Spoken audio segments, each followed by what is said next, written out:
I got into an argument with my girlfriend. She said, "You treat this house like a hotel." I said, "I have never snorted cocaine off a hooker's tits in this house." Do you ever do this, Glasgow? Do you ever get asked to do the washing up and you do it really badly on purpose so you never get asked again? Do you do that? My girlfriend does that with blowjobs. Seriously, her blowjobs suck. And it's not just me, a lot of my friends have commented.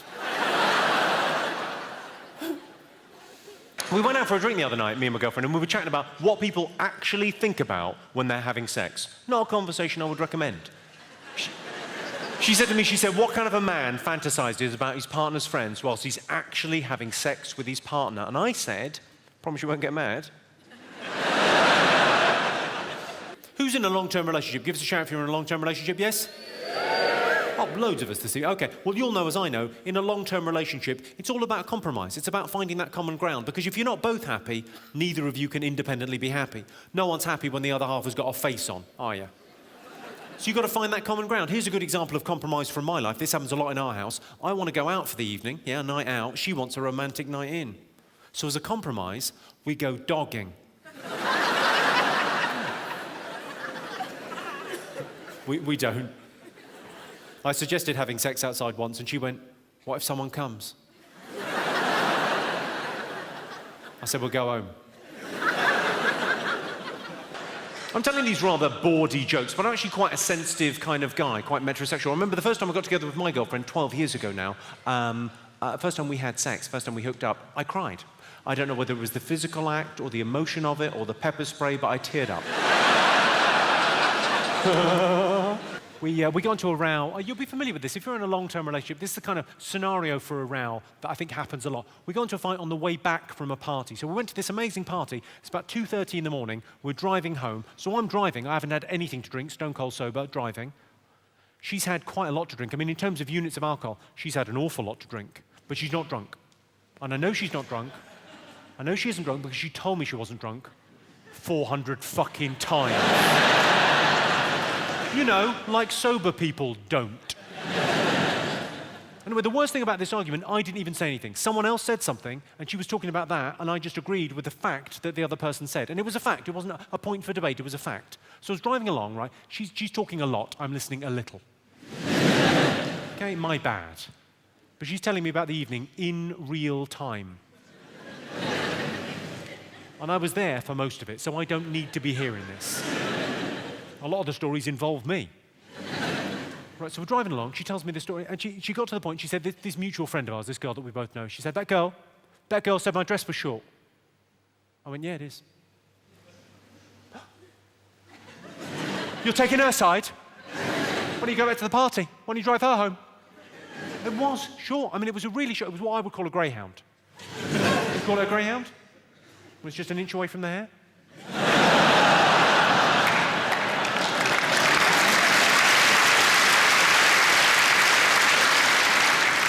Really short skirt, so like I went, it is short, yeah. She went, oh, you're taking her side?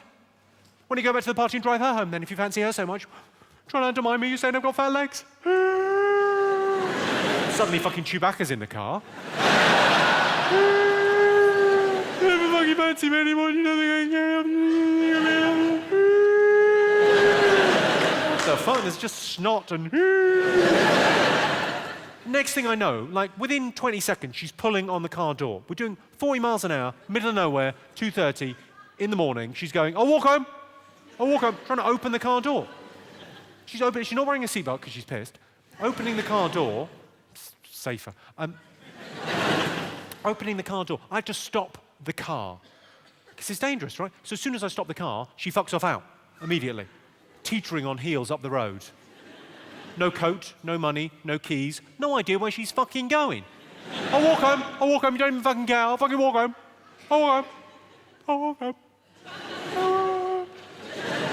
So I have to do the dutiful boyfriend thing of driving along at 4 fucking miles an hour. Come on, get back in the car. It's all my fault. It's not my fault, I've done fuck all here. Come on, get back in the car, I'll buy you chips. Please, just get back in the car. Anyway, long story short, I got arrested for curb crawling.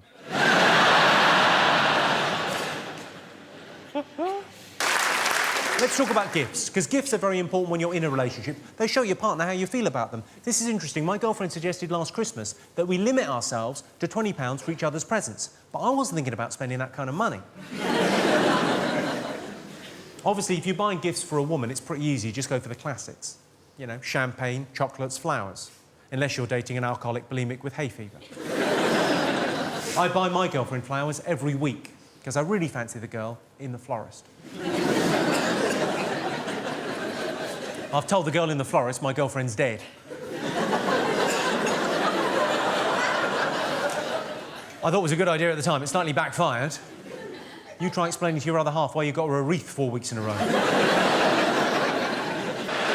We've been together now for 12 years, me and my girlfriend, so to keep things fresh in the bedroom, we do a little bit of role play. She pretends to be a nurse, and I pretend I'm still attracted to her. That's divided the room, hasn't it? There's people that thought that was funny, and then there are unattractive women. I don't know about you, but I think the best thing about a big, passionate argument is tumbling into bed together afterwards and lying in cold, grim silence until dawn. Are you asleep? I can't sleep. I'm too full of hate. Any fans of make-up sexing? Anyone had good make-up sex? Give us a shout, yes? Yeah. Make-up sex is pretty awesome, but timing is critical. Because if you get overexcited and you go for the make-up sex too early and the argument's still happening, that is a little bit rapey. My girlfriend talks during sex. I don't mean sexy, dirty, filthy talk. I'd love that. That'd be awesome. No. She says the most mundane shit you've heard in your life mid-coitus. That means whilst fucking. The thing you do for chips.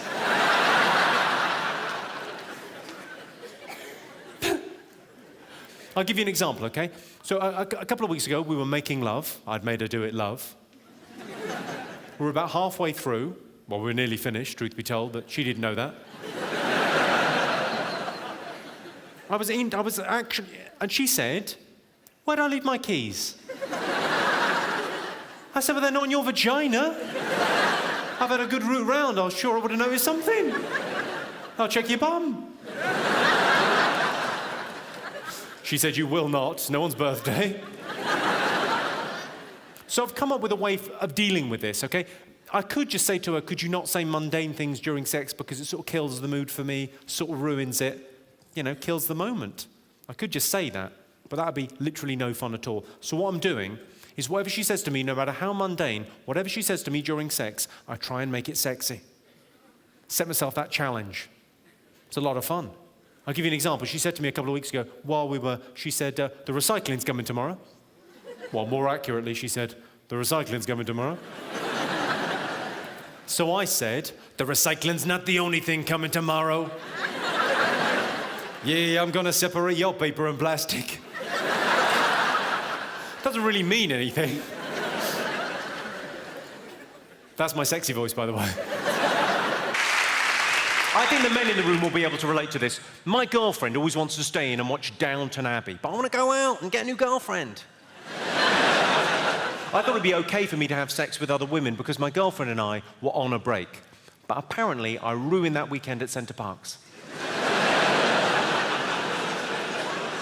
My girlfriend recently had a miscarriage, and it was doubly bad because I had to pay for it.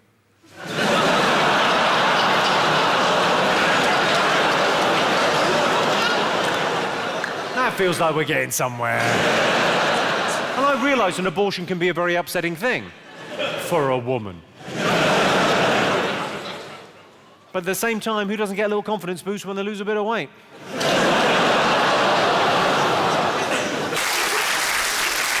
Any other ultimate sexual fantasies? Girlfriend. My girlfriend? Well, maybe we could double team her. My girlfriend is your ultimate sexual fantasy. Yes, people see my girlfriend and they see me and they say, "She's only going out with you because you're famous." And I say, "But I am famous." What's your point? Is that your girlfriend? That is my girlfriend. That's your girlfriend? I'm not going to swap if that's okay.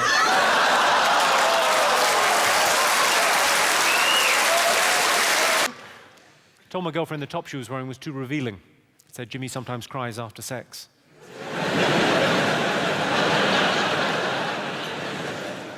I got caught. I didn't think this could happen when you were a grown-up. I got caught masturbating by my girlfriend. What do you say? Sorry I woke you. You've got sleep in your eye.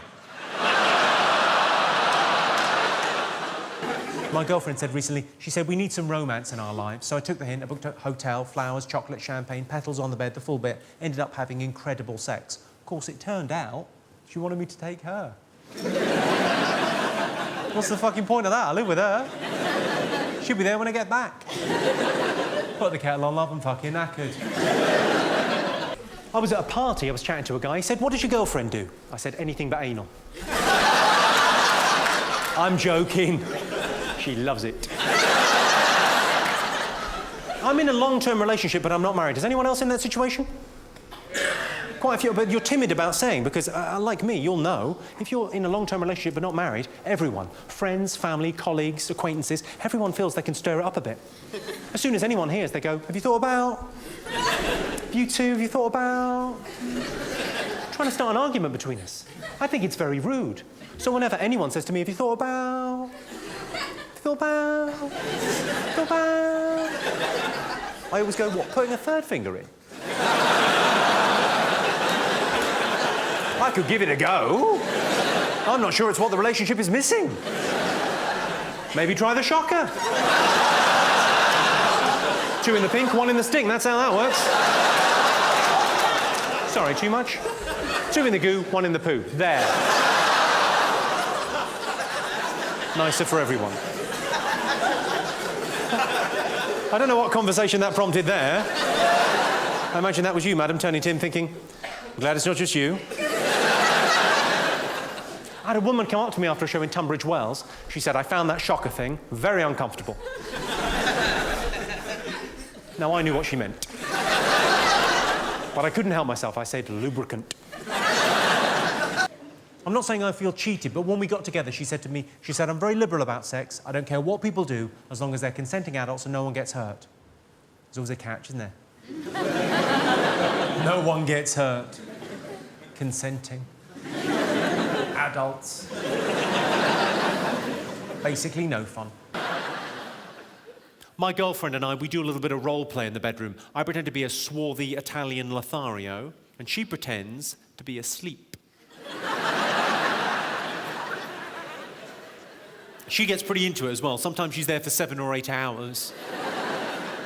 When my first girlfriend choked to death, it was a terrible blow. I had to finish myself off. My girlfriend likes to have the lights on during sex, because she likes to be able to read. Which I think is to be encouraged in a girl of her age. I'm kidding. She's actually scared of the dark. I told my girlfriend my ultimate sexual fantasy was to have 2 women at the same time, and she agreed. But then she was livid when I told her she wasn't either of them. She was going to be the one outside washing the car. I said to my girlfriend, on Saturday, how would you like to go shopping with the girls, get yourself some new shoes, get your hair done in a different style, and then go out for a couple of bottles of Chardonnay? She said, that sounds brilliant. I said, good, because we're breaking up. My ex-girlfriend bought me the Kama Sutra last year as a gift, which put me in a very awkward position. I did one of those nude calendars for charity. Yeah, Childline were livid.